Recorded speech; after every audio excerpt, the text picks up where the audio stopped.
Hello, welcome to Portals of Presence podcast. This is your host, Näthan Gangadine.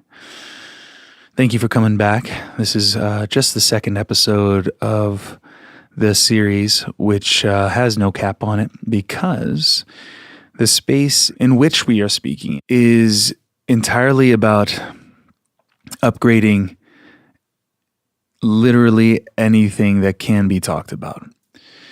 Whatever could I mean by that? As it turns out, we've been given this amazing gift of being able to speak, and it comes so free that we don't even realize that we're borrowing from a very incredible code to even be able to utter a word or make a sentence. We never really learned how we do it. We just learn it by example. For example, when a kid learns to walk, the parent doesn't go, now you've got to move your right foot and then move your left foot and move your right foot, right? Because the kid would be like, what's the left foot and what's the right foot? You don't need to say it. You don't need to describe the mechanics in order to teach something explicitly. But we learn. Oh, do we ever learn? But I don't believe most people on this planet ever understand what they're learning when they're learning to speak, which goes hand in hand with learning to think, which goes hand in hand with learning to process their feelings, their thoughts, their experiences, to draw conclusions, to make decisions. It literally governs everything that we do and everything that we say. So what is this invisible code that's running in the background, just like the ones and zeros of your computer? When you look at your computer screen or your smartphone screen or anything really in the digital world, you're not looking at ones and zeros. You are actually looking at ones and zeros, but you're not seeing ones and zeros. In other words, digital code that hides behind the appearance. Really try to translate this over to you.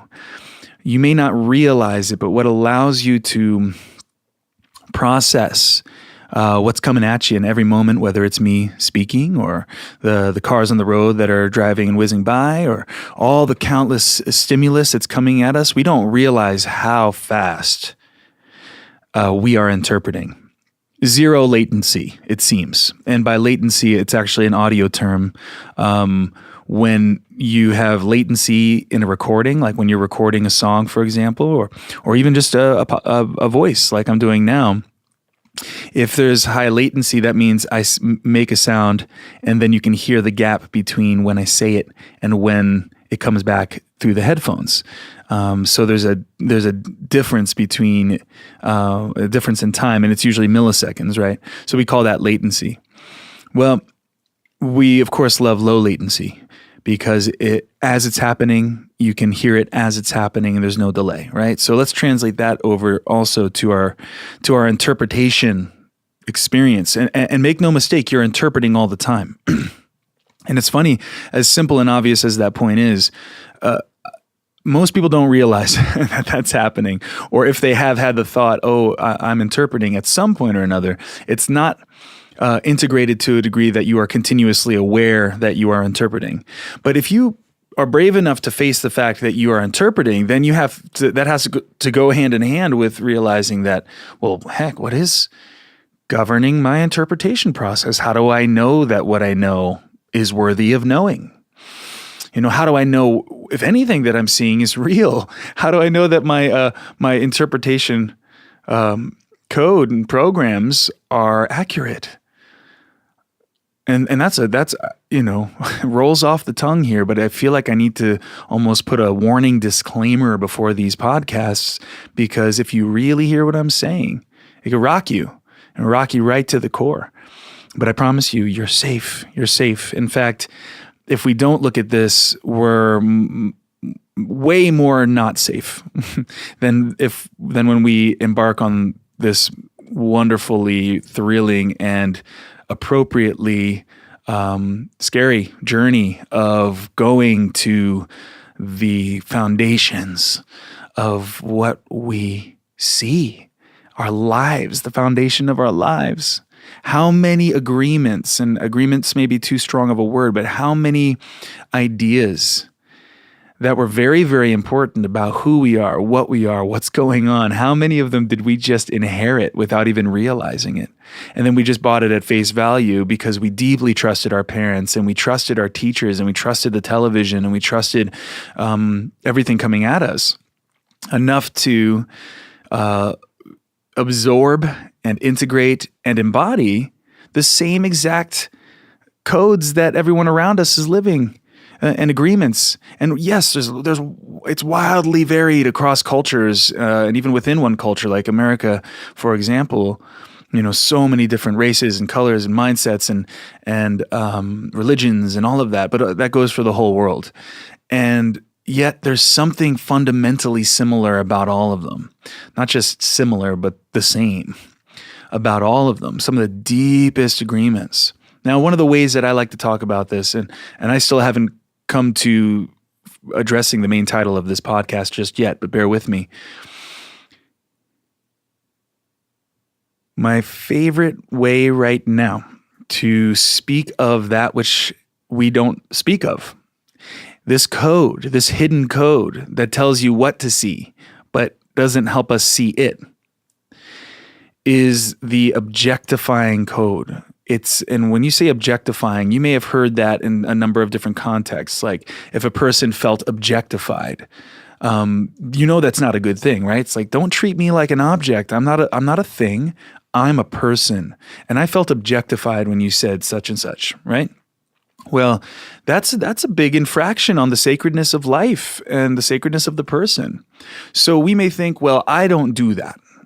But what if you didn't realize that way in the background, the level of the ones and zeros of your zero latency mind interpretation process, it's inherently objectifying of everything it touches. And when I say touches, everything your mind perceives, everything your consciousness touches or sees or smells or tastes or thinks is inherently objectified.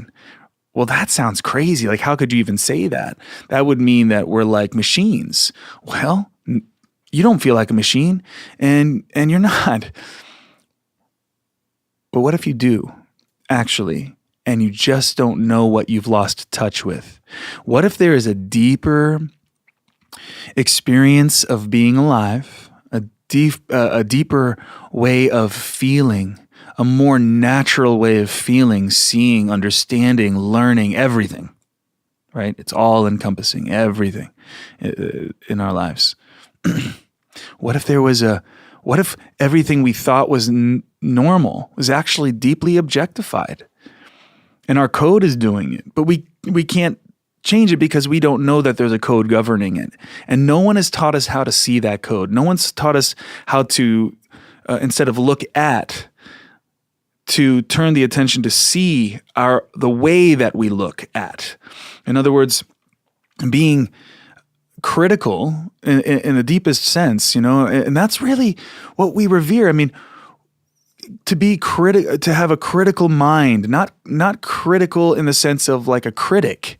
Okay, that's a little different, because if someone's being critical, it sounds almost like judgmental and opinionated, right?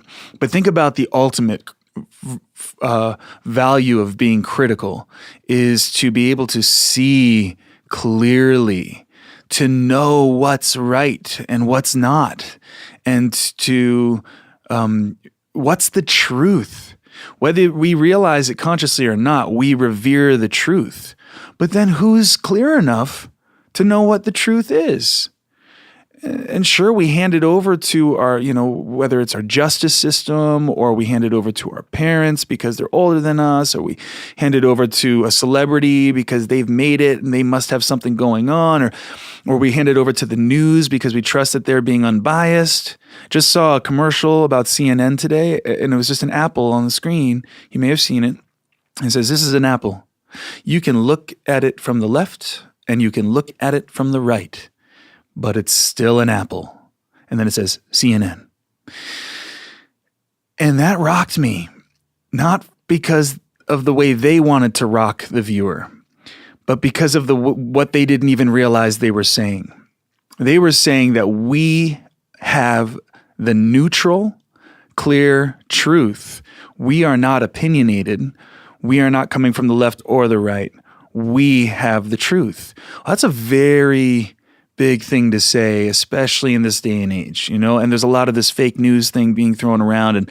And so their very identity of being trustworthy, the most trusted name in the news. And by the way, I love CNN. So if someone from CNN is listening, just know that I love you.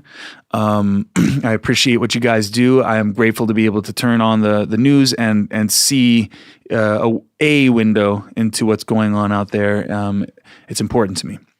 And so I thank you for what you do. And I think we're, as a culture, on our way to getting to truth. What is truth? That's what it really comes down to, right? But it's inherently bankrupt when we say it's still an apple. Well, you're saying that, and who's going to argue with it? It's an apple. But what if the objectified apple is untrue? So when we say apple, this is hard to see, and I understand it's hard to see. When we say apple, or human, or free speech, or president, or son, or happiness, or any word that we could possibly say, the meaning of that object, and there's the word, it's an object. In other words, like it or not, you're objectifying it with the very code you speak. Just by default, you can't not objectify it. That is, of course, unless you realize that that's not the only way to see and speak. So what if, let's say there's two apples there. So when you do that, you say you can look at it from the left and look at it from the right, but if you look at it from the center, it's an apple. If you see it, it's an apple, it's an apple, it's an apple, right? But and this actually speaks entirely to the point, and I know this is hard to get, and you may have a hard time following, but it will sink in more and more over time. When you say it's an apple, it's an objectified apple. It's an object of your mind. It's subjected to your lens. And then you say, because no one can argue that it's an apple, an apple's an apple's an apple, you don't realize that you're leveraging a code of objectification of all things spoken and all things pointed at. All things are objectified, and you're borrowing from that and the irrefutability of an apple's an apple's an apple to say that we've got the truth. And who is going to argue with that? And I feel like I need to say that if I even saw that a year ago, I would have been like, oh, wow, yeah. But even just in the last year, I've noticed, oh my goodness, as the science that I'm attempting to share with you now deepens. And when I say science, I'm talking about the science of science, the source of science, the critical thinking at the deepest level. It deepens to a point when you can start to see, okay, if science is going to be science, it has to be scientific about its own lens. If truth is going to be critical, it has to be critical about its own lens. And you can't just say an apple's an apple's an apple, and then nobody can argue with it, and that's why you're trustworthy, because that does not make you trustworthy. It might buy some time in terms of coercing the viewers into believing a little bit longer, they're the real deal, because they're not looking at it from the left or the right, so they're the real deal. And I know what I'm saying. I'm calling you to do news in a deeper level, because news reporting is supposed to be clear, unbiased. But how are you really going to do that if the very foundations of the way we see are inherently biased? So you can get really close to, you can try to find the thing that's the least amount of people would disagree to, but that doesn't mean you have the truth. So what does this have to do with the stresses of spirituality? Oh my goodness, this seems so far from it. And even I'm, amazed at this, how this is unfolding, because I don't have a script. I'm just going. The point is, in the foundation, when the foundation is essentially, then when I say the foundation of every utterance, every word, every thought, every truth, every fact, every false, everything needs that perceiver. But every perceiver is interpreting, and every interpretation process has a code. This is where we go deeper than we've ever gone, really. We start to see, okay, when I come to an awareness of what's real, what's true, how many people ask, how did I get to that? How did I even trust that in the first place?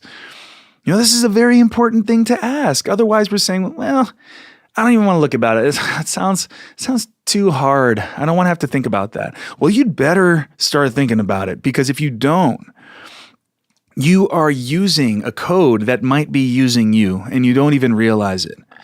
In other words, you are enabled by a processing, like a mind operating process, right? Just like our computers have an operating system.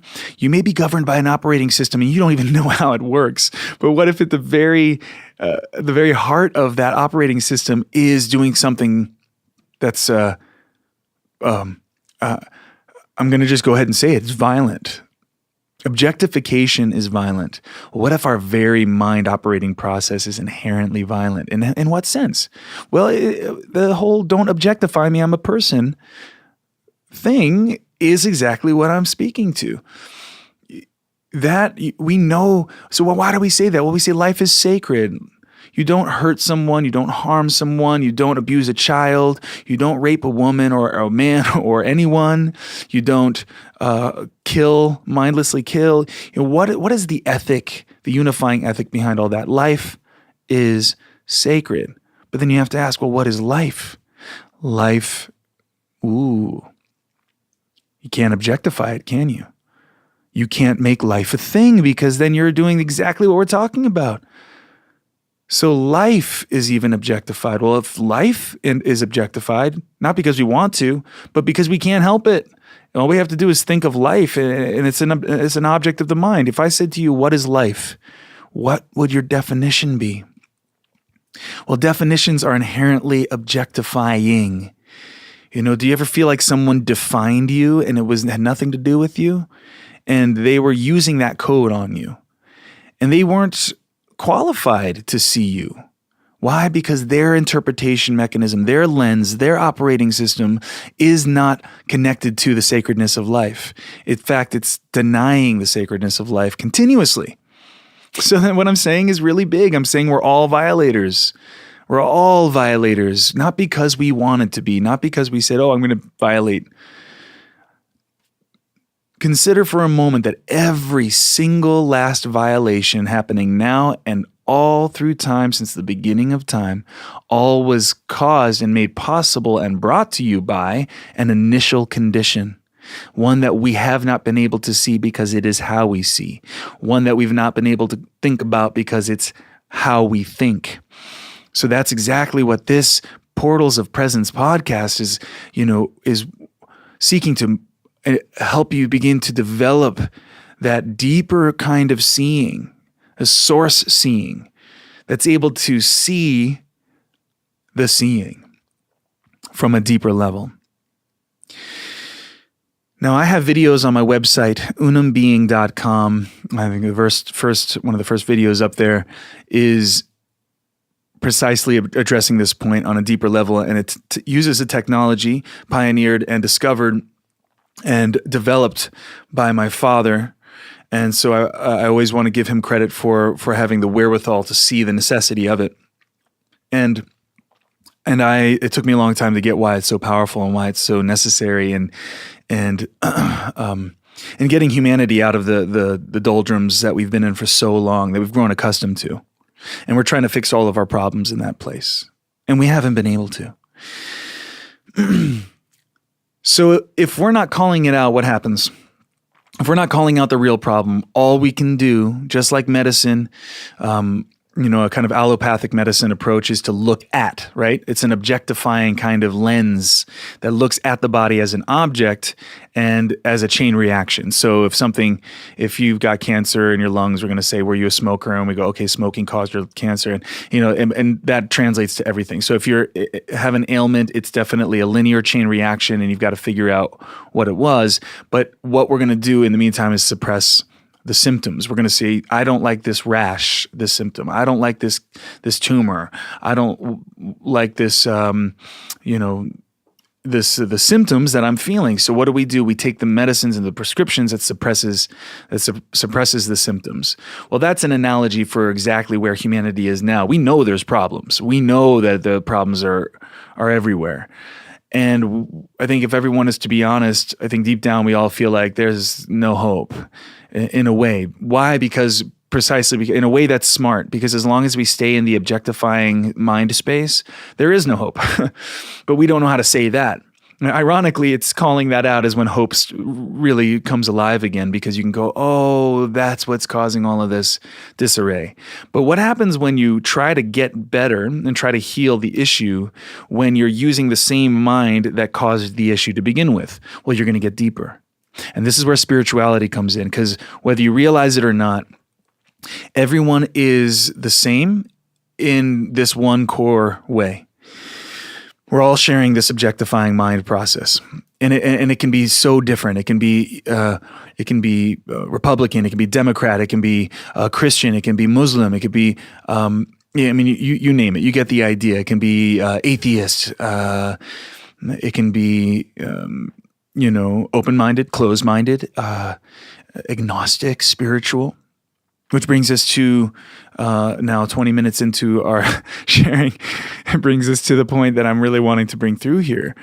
Whether you realize it or not, we're all sharing the same code. That code is cutting us off from ourselves. We don't realize this is happening. It happens slowly. We inherit it just like the baby watching mom and dad walk, and magically that baby starts to walk without the directions. Well, we learned how to talk. We learned how to be without directions. We got it between the lines. We learned how to be, but that in that way of being was inherently and deeply painful. And because it's kind of like a slow alienation.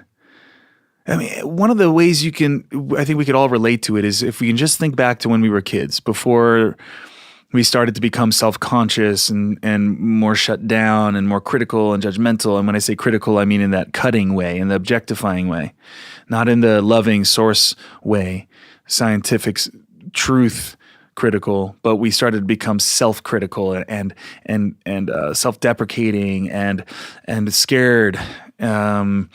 This happens really young, and it's, again, like I said, it's gradual. But think about what we lose in that process. Just the sheer joy. We watch children, and we go, oh my God, they have so much energy. And you hear a kid's laughter, and it's just so uplifting because it's so genuine. It's not fake. It's not anything other than just the joy, right? And we may have moments of that still when we're older and stuff. But I think you could probably agree that as time goes by, we call it aging. We think it's a natural process, and no one seems to question that, it may actually be an unnatural process, what we call aging. But we start to get used to this feeling. We don't know what's going on. It's like it's almost like the glimmer and the shimmer of the magic of childhood gets filed away as, well, that's a kid. That's what kids are like, And, we're not supposed to keep feeling that. We're just supposed to become adults and, get a job and, make it and make enough money and, and find the house and get the car and worry about the children and whether they're going to be able to make it and try to get them into life so that they can go into the same process. And then you retire, and then you get old, and then you die, and then the next generation has to go through it too. But that's life, right? That's what we say. That's life. What if it's not? What if what we call life, this objectified life, is not life at all? But we've gotten so used to, again, the alienation from real life that we don't even know that anything's missing anymore. And if that's our foundation and we're operating from there, I mean, you can see the fallacy of that, like trying to get better when at the ground floor that we're standing on, it's so corrupt already. So this is serious stuff, and it's exciting if you can hear what I'm saying and really follow me. It's really exciting because it's like, oh my God, yes, I don't have to and doesn't it make sense that we don't have to try to figure it out and go find the right guru or find the right medicine or find the right this or find the right that or find the right job or find the right thing or accomplish this, accomplish that. All of this stress. I'm talking about the stress of spirituality in this podcast, but it's really the stress of everything, the stress of being cut off from real life and not knowing it. It's like, wow, if I really want to make my way back to life, it's actually, and I love the term badass. For me, what badass means is it's no softy stuff here we're talking about. We're talking about a real rigorous journey in the most wonderful way, exciting, thrilling, invigorating journey of tapping the true dormant powers of our critical mind, the capital C critical, the real truth force, which is an English translation of the word satyagraha, which became popular with Gandhi, one man who with truth force was able to shift the whole state of India, the whole of course the British rule that was ruling India, and made India a nation unto itself. With what? With truth force. Whoa, it's such a powerful force. So that's kind of the level of what we're talking about here. Now, there's no bad guy here. There's no specific bad guy. We can't point the finger anymore at the government or the Illuminati or the British or the this or the that or whatever we've looked at as the bad guys. That's all wasting time, guys. We gotta see that there's an invisible bad guy here, and it's what I'm calling out right now. The invisible bad guy is the objectifier that we are all participant in, and it continues to rule as long as we postpone looking at this.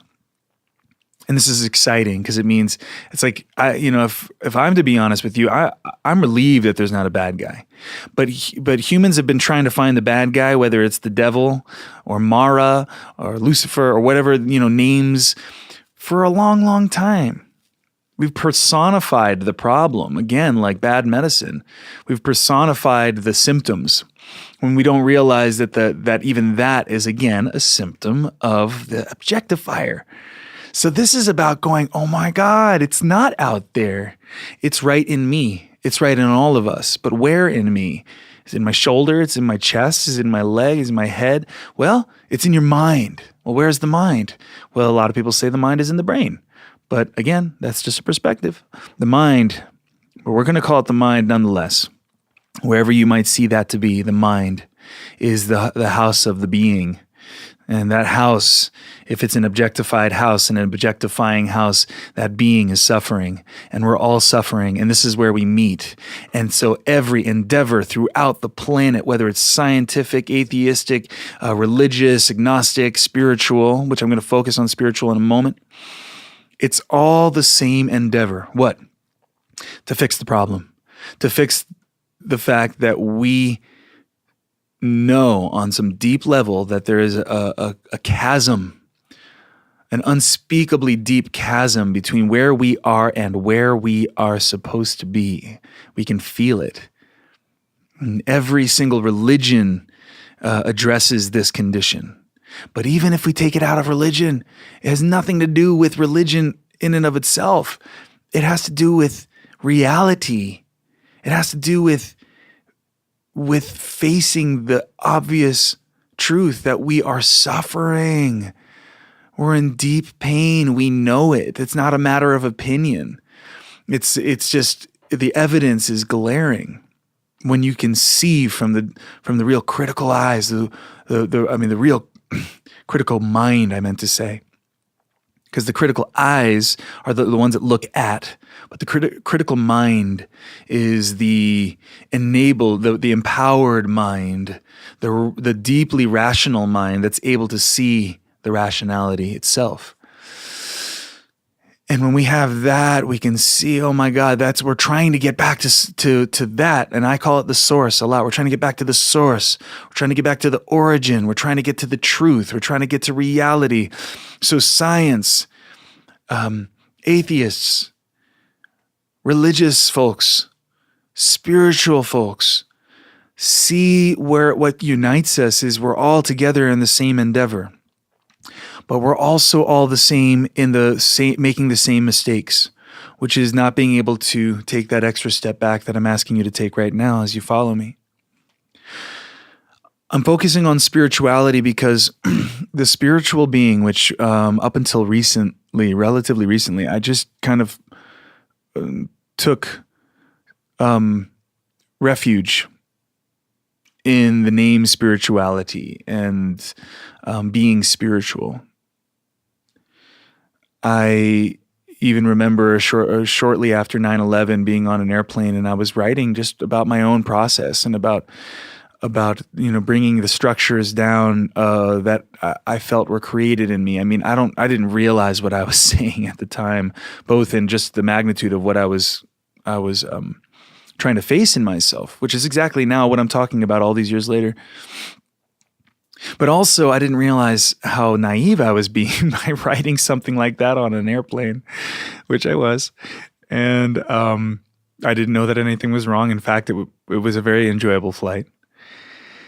And I do remember getting a weird look from the stewardess. But other than that, everything seemed fine. Turns out the guy sitting next to me looked over my shoulder because of the way I look. He thought I could be a suspect, and everyone was really on edge about where the next attack would happen. And I looked the part.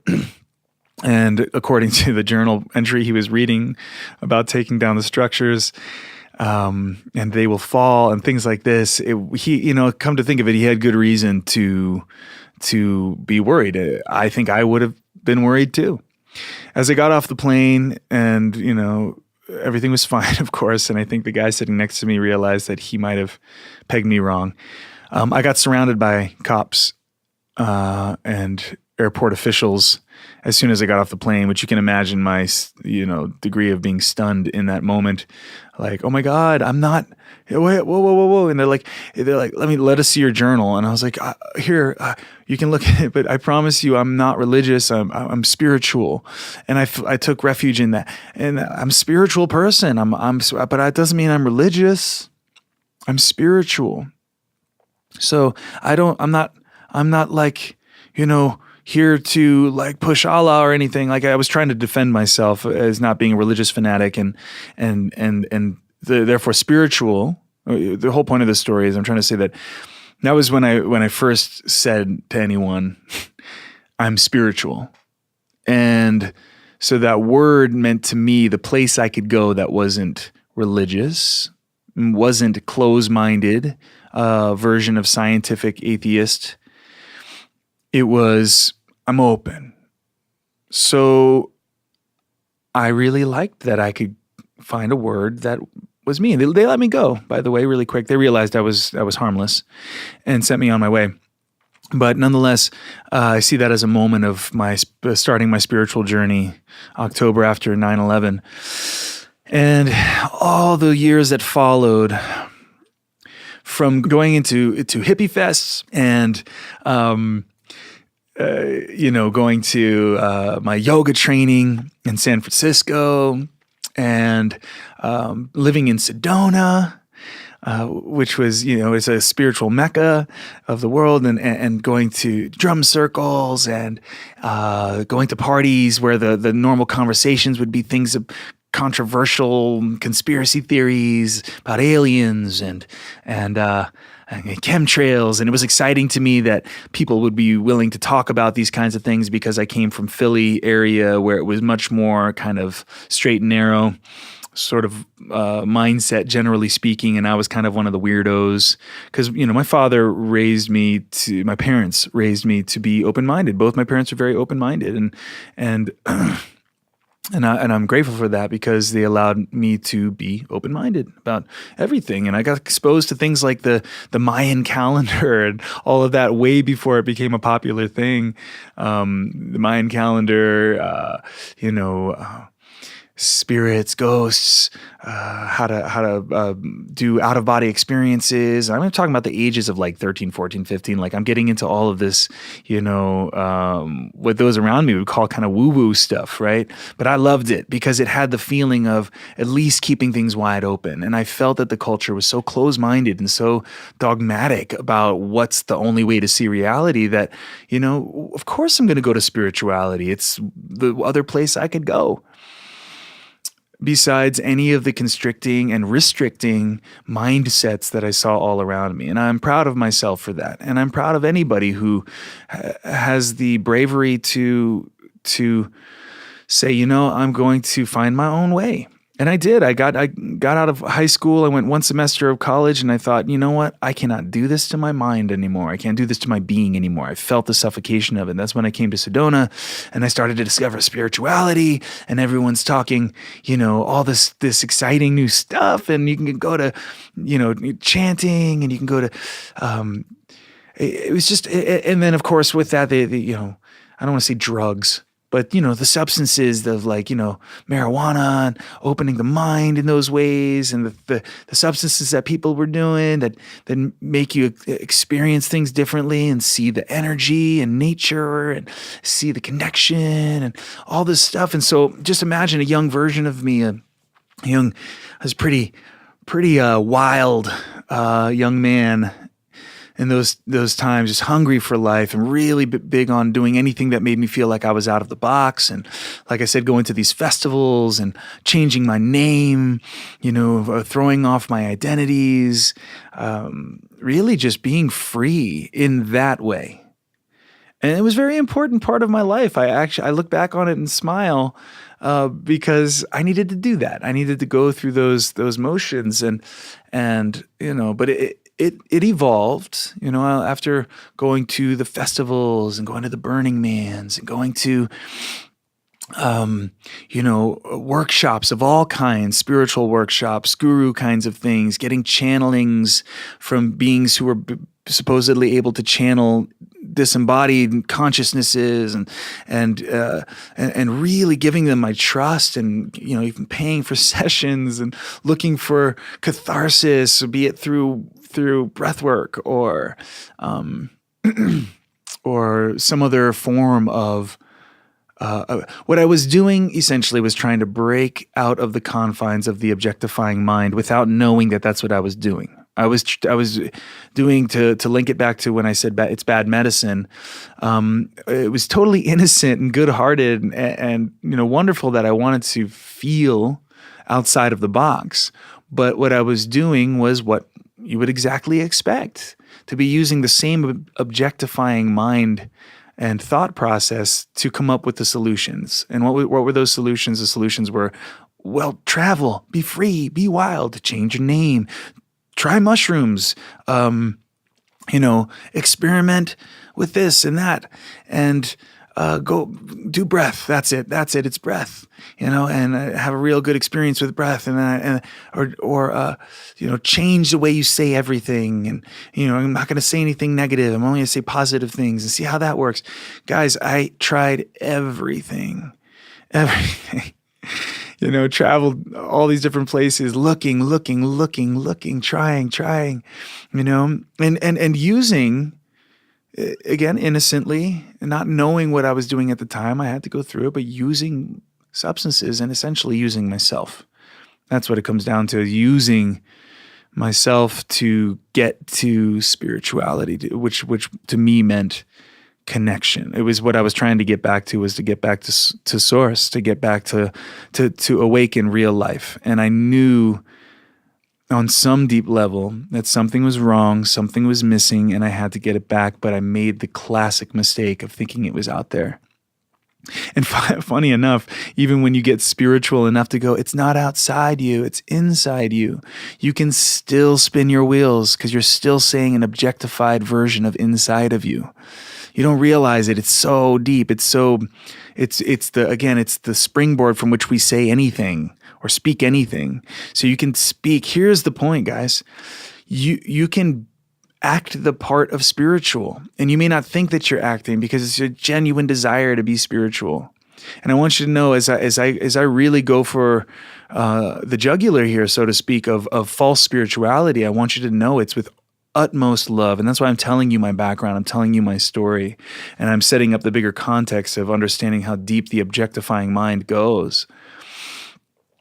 I mean no judgment and no criticism of anyone who identifies with being spiritual or New Age, agnostic, or anything in that sphere, because I want you to understand that would be to condemn my own self. So it's not coming from a condemning place.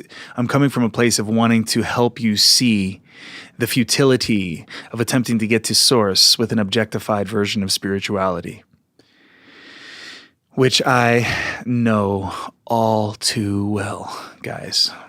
Please hear me. It's totally coming from love. And I totally want you to feel safe to know that what I'm doing is not trying to take spirituality away. I'm trying to help you find what spirituality is in actuality.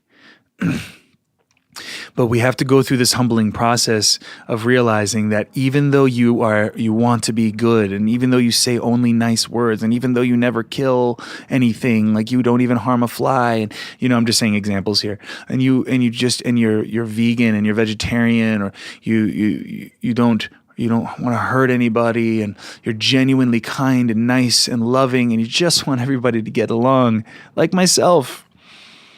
It doesn't mean that you have overcome the source of violence, the objectifier, the deep code, the hidden code, the ones and zeros, the operating processes going in the background from which you operate I'm suggesting unequivocally, are the same as everyone else's, no matter how different your way of doing it is. But here's the stress. Because if spirituality, in essence, now if we get to the real deal of like what Jesus was really saying and Buddha was really saying, and all of the spiritual teachings from be here now to return to love to, let go, and all of the things that we can say. Remember, everybody can say, everybody can speak. We've heard the expression, talk is cheap.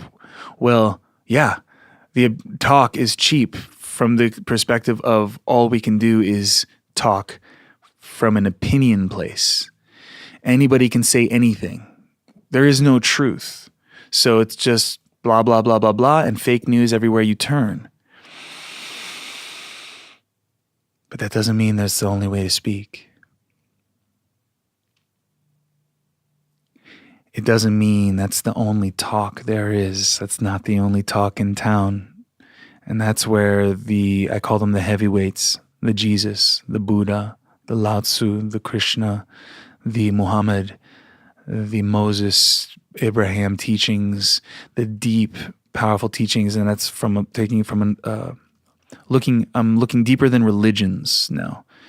Those are the revered figures of the associated religions, but I want you to see as the founders of the religion are not the ones they purport to revere. In other words, Buddha was not Buddhism. Jesus was not Christianity. Muhammad was not Islam. And I know what I'm saying is earth-shaking.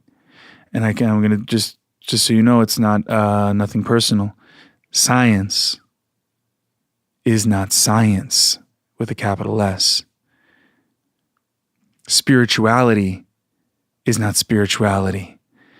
So you're starting to get a sense of the difference. So in other words, we don't know that there is actually more than one dimension of thought going on here, and that's deadly because the whole point is that we've been the heavyweights have been calling us to see that we've been stuck inside of a mind process that's blocking us from being able to hear what they're actually saying, and their saying was a being saying, whereas all doctrine becomes a report. Back to news. Becomes a news report, a story about when the I am the way, the truth, the life of Jesus, let's say, was not a news report. He was embodying and demonstrating and being that which he was calling all humans to come to. That's huge.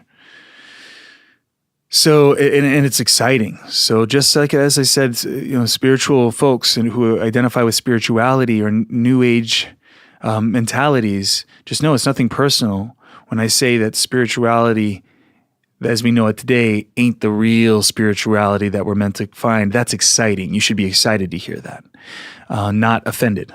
Okay. Same thing. Christians understand that when I'm saying that objectified Jesus is not Jesus, that's good news. Talk about good news. Wow, Jesus was saying something that was even more powerful than what we thought. And Jesus didn't need us to deny the other religions. Jesus was trying to call us to the global tribe.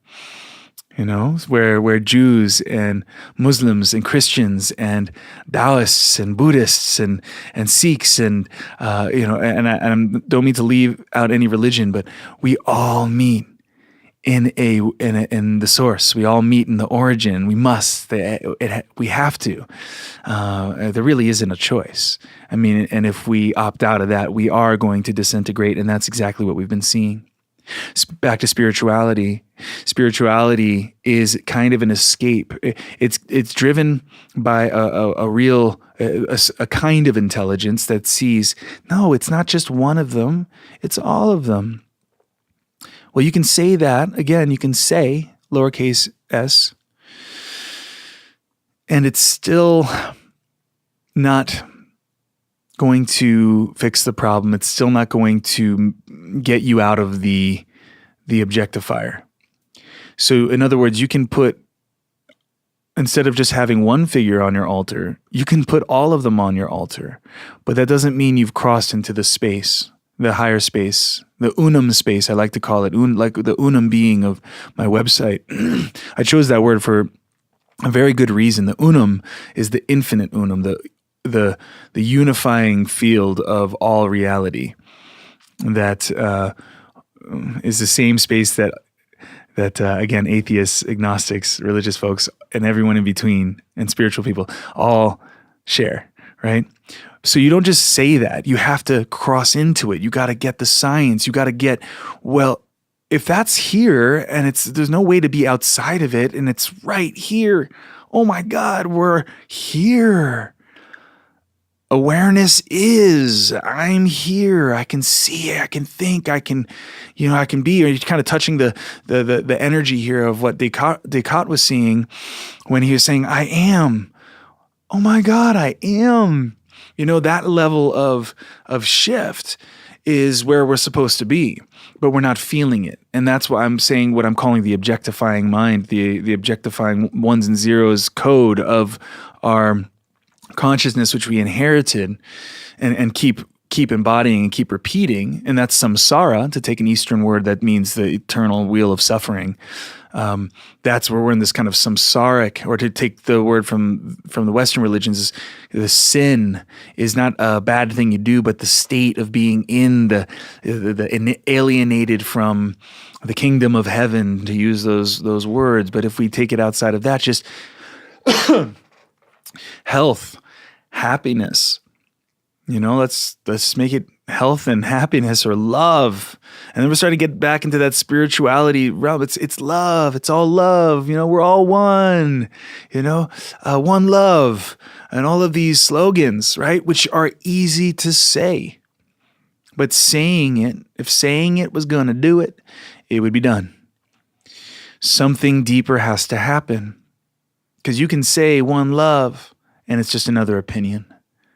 When you know that it's not an opinion deep down, it can't be an opinion. That's actually, I would go so far as to say, scientific truth. But you can't cross love into science. Those are two totally different categories. Wrong. If science has no room for love, then it's not science. So in other words, we're trying to dilate into a more, not just a more expanded view, but the true unum is the space, is the science space, the rational space, the truth space, that indeed it doesn't just put all the worldviews and all the ideologies on the same altar and call it good. It is the unifying force throughout all of existence, all reality, every iota, every thought, every experience. It's exciting to touch that and to get to that. And that's what we're trying to do with spirituality, except we don't realize we are using the same mind process that everyone else is using. So what does that do? It creates an objectified spirituality. What does that look like? Well, that's what we're seeing today. And we start to go, oh, I want to see, I want to feel that. I want to open my mind. So I'm going to take ayahuasca and I'm going to go on a journey and it's going to heal me. And if I take that, it's going to heal me. It's going to make me feel better and then I'll feel it. Or I'm going to do yoga and yoga is going to make me flexible and I'm going to stop eating meat and stop drinking and that's going to make my body clear and then I'll feel it. Or I'm going to start breathing and I'm going to become a breath master and then I'll feel it and I'll know it and I'll be there. And then if there's just enough of us doing that, then we'll get there and we're going to all, sit down on 11/11 at 11/11 and have the same thought of one love, and then it'll do it, and we're going to do it, and so everyone's going to come together, and we're all going to make it together. You're using the same exact objectifying logic that generated all of the hatred and negativity that you're seeing and you don't like, but you have to be willing to see the deeper cause, and if you don't, you're going to think that by saying power of now, you're going to think by being spiritual, which means what? You never say anything negative and you can't be angry and you can't eat food because it's not spiritual. Or you're going to think, you're if you have a negative thought, you're going to have to suppress that. You're going to have to pretend like it's not there, or you're going to have to, put a smile on your face all the time, because if you're unhappy, then you're not spiritual. And there's this kind of cult-like unspoken expectation at these gatherings that are happening where if you're the real deal, then you're going to have to be only love, which is lowercase l, loving. So what's that? It's the attributes of love. So what's that? You're kind, you're nice, you're sweet. You got to say the words, I love you, brother. And you got to hug everybody, even if you don't want to, or you're not feeling it. You find yourself in a disingenuous kind of version of spirituality and love. And now you're in it. And worse yet, you become a teacher of it. So now you really got to play the part, and you can't have bad feelings. You can't say, a bad word. You become trapped in an identity of spirituality that doesn't even let you be. And you've made all kinds of assumptions. You can't wear shoes now because that disconnects you from the earth, and that's not spiritual, because if you're going to be spiritual, you got to be connected to Gaia. So don't wear shoes, or if you do wear shoes, just know that you're disconnected, and that's that. And it's such limited thinking in a spiritual style. And so that limited thinking, which is echoed, again, try to see behind the appearance level, if you can peel back the appearance level of the religions, the spirituality, and the science, and the news, and the pop culture, pull back this appearance level, you'll see the same insidious, relentless violence, objectification at the deepest level. And my call today is centered around spiritual people, because I think it hit me today just as I see myself, I was going to spirituality because it was the most out of the box, but it was still in the box.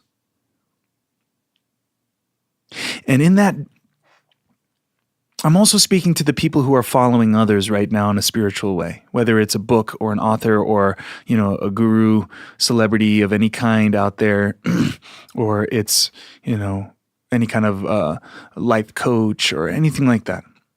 I'm speaking largely to you because what's driving you to go to them and put your trust in them is golden. And what drives all of us to want to get better and feel better is golden. That means you're alive. Celebrate that. But don't make the same mistake I did by thinking that you can get it by playing the part or by believing in somebody who's confident. And just when somebody speaks with confidence does not mean that they're outside of the objectifying mind space. It might mean that they've gotten really good at believing themselves, despite the fact that they haven't gotten to the real foundations.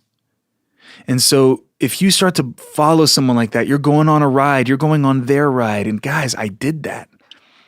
And I can't blame anyone for that except myself. I needed to go through that and all the suffering that it caused me and the extremes that I went to get to the source, until I became so exhausted and ragged and tattered from it that I had to see on a deeper level. So it really is a plea. It's a loving plea. It's a rescue call to those of you who are naively and open-heartedly buying into and giving over your trust to somebody who may not have done their homework. And you because you want to feel better, you are willing to almost do anything. You're willing to try anything, and you're willing to normalize the extremes that we are willing to put ourselves through to get there. And when you're invested in that, what I'm saying could cause a defensive response in you. And I understand that because when you're identified with getting better, that part of you that wants to get better and you really feel you found the way, it's scary to let that go. But I promise you something so much more profound is ready to catch you. If you can really allow yourself to step back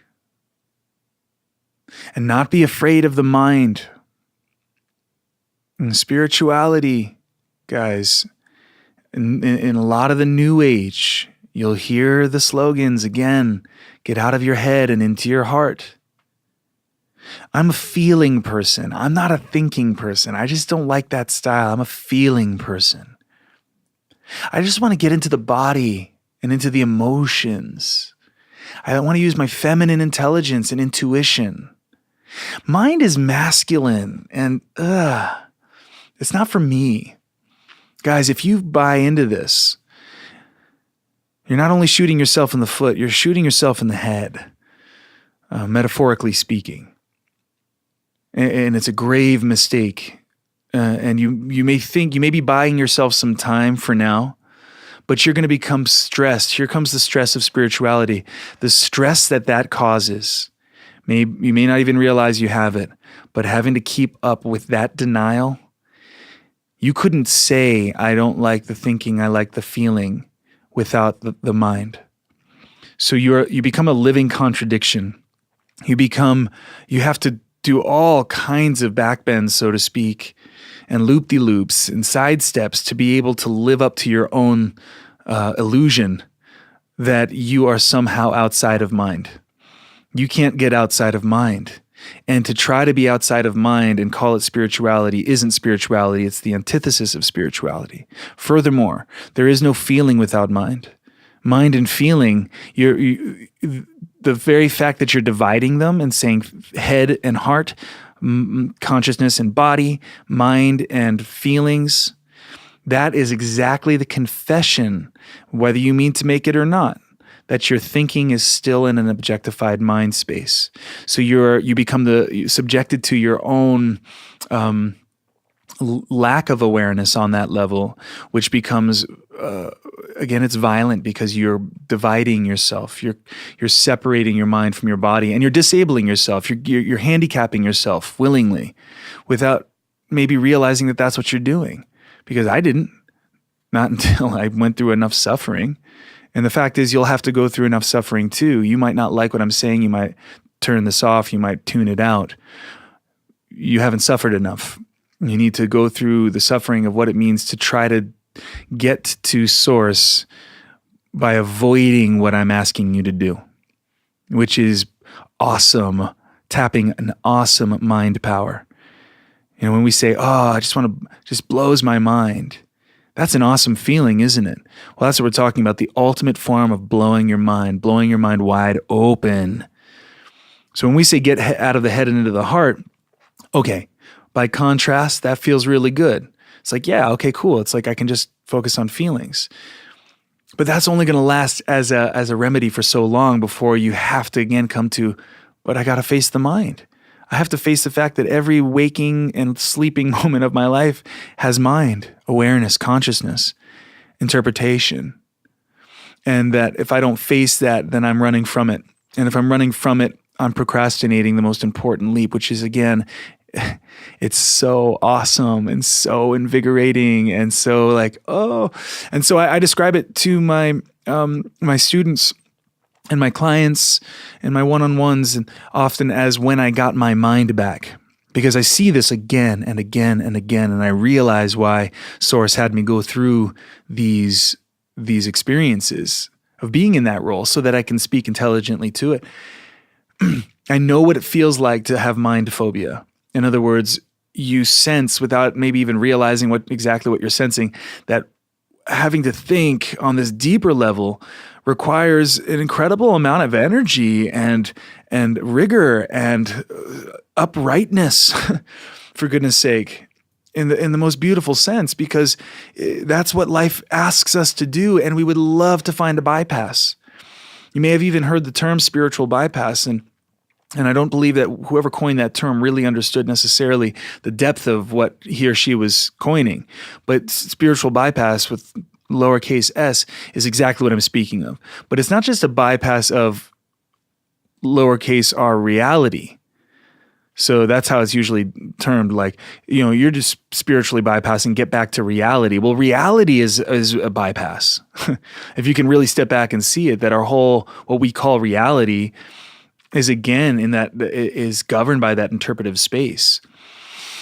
To get to real reality, we all have to make the same crossing. We all have to see that whatever flavor of objectified mind we all have objectified mind, and it's a bad habit, and it's a deep habit, and it's an old habit. So old that, it was being called out thousands of years ago by some of the greatest revered teachings that we still read today, which we're not understanding fully yet, but we're all calling out this deep issue.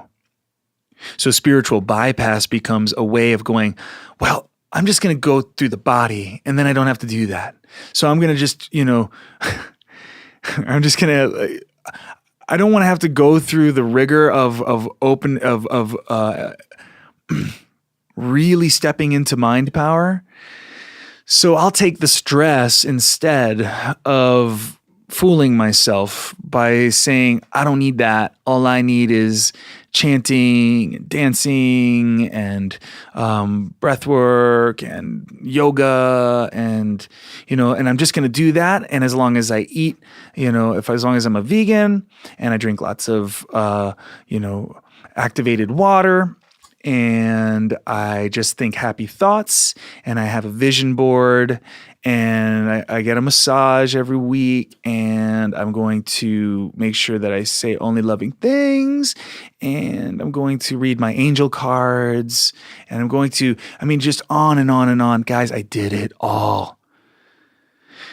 And I'm not coming from a disillusioned space.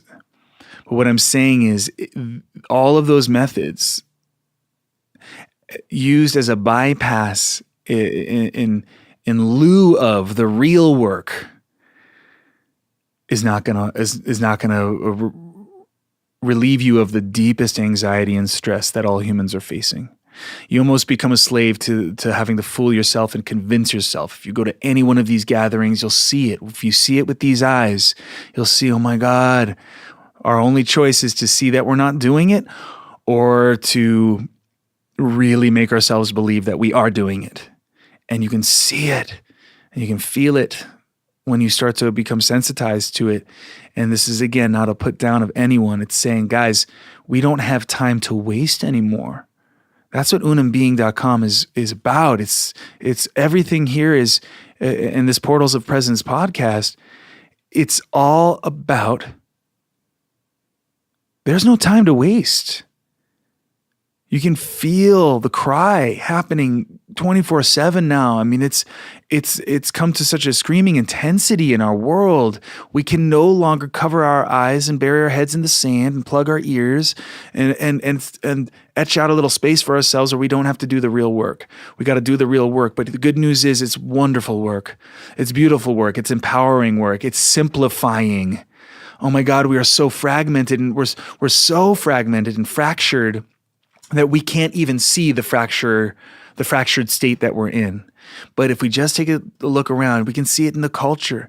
If you can just look at your life, you can see it in your life, and how fractured and fragmented we are in our bodies. You know, how alienated we are in so many ways from the unum, from the real source light. And so when we come together on this, that is the real activism. That's the real change. The shift from the matrix of the mind space that we've been so used to that we forgot it's there, don't know it's there, never knew it was really there, to being able to see from the real mind. It's not a given. It's not granted. We have to step into it. We have to work for it. We have to earn it. We have to grow into it. We have to develop it. And you can, and we can.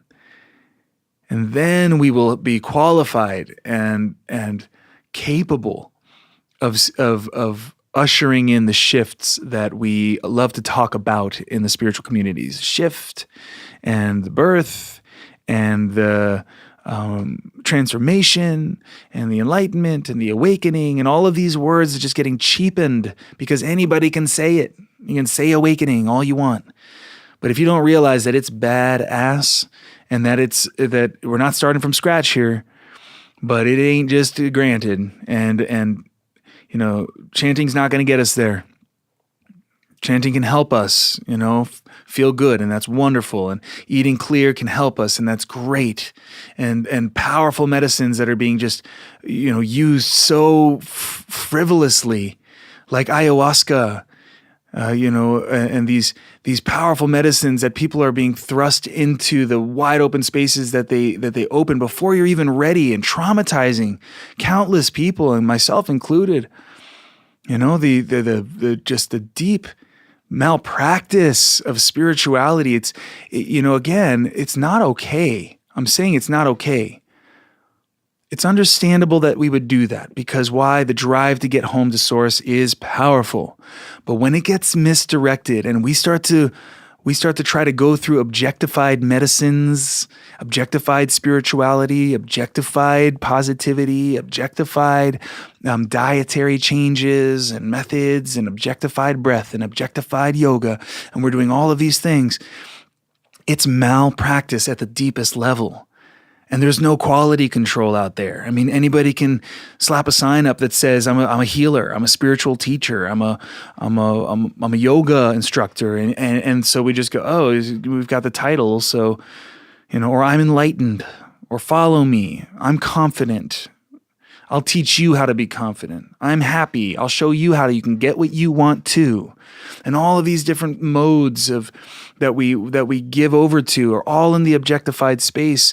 And then we drain ourselves, and we hurt ourselves, and we even traumatize ourselves trying to get to source that way. And so, yeah, I'm going to speak strongly about it because, you know, I feel badly for everyone who's going through that right now. All because we don't know any better. I didn't know any better. I wish I had someone there to say, Nath, you don't need to do that to yourself. It's so much more immediate. It's so much more right here. And you can reclaim your mind and venture into the most wonderful frontier of all, which is the frontier of our consciousness, which is a badass endeavor, and it doesn't cost you a dime. I would have loved to have had somebody say that to me. And you know what? And even if they did, I might have still said, yeah, whatever, dude, and still had to go through the suffering that I did indeed go through and the trauma that I went through, putting myself through those things to try to get to the truth and try to feel good, And I'll tell you, I've never felt better in my life, but it's not because I changed my diet. It's not because I stopped eating anything in particular, stopped drinking anything in particular. It's not because I practice yoga every day, because I don't. I do. That's what this is the ultimate form of yoga. That I do practice yoga 24/7. But when I say yoga, I know you think of the mat and the poses. I don't do that every day, guys. You don't need to. You don't need to. It's a compensation. A lot of these spiritual practices are compensating for the lack of the real deal. So a lot of yoga out there is compensation for the lack of yoga, ironically. The lack of real yoga, which again, it's not out there, guys. It's right here. The consciousness, the mind. And again, you can say those words, but we've got to upgrade all of them. And that is a science, the purest of all sciences, the purest of all rationality, and the purest of spirituality. And it's exciting to be a part of that endeavor. And so I'm here to help you on that path.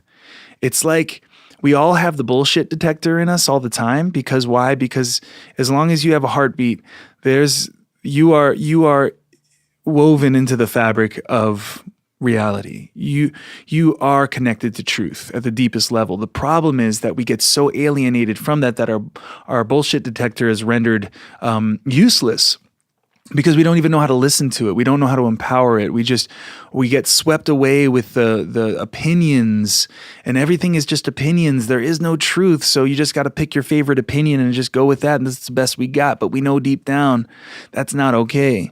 But as you get the rational powers, capital R rational powers that are waiting for us to be activated, you become that's happiness. That's confidence. That's truth. That's alignment. That's spirituality. That's science. That's Jesus. That's Buddha. That's Lao Tzu. That's feng shui. That's indigenous. This is where we meet. This is the portal to presence.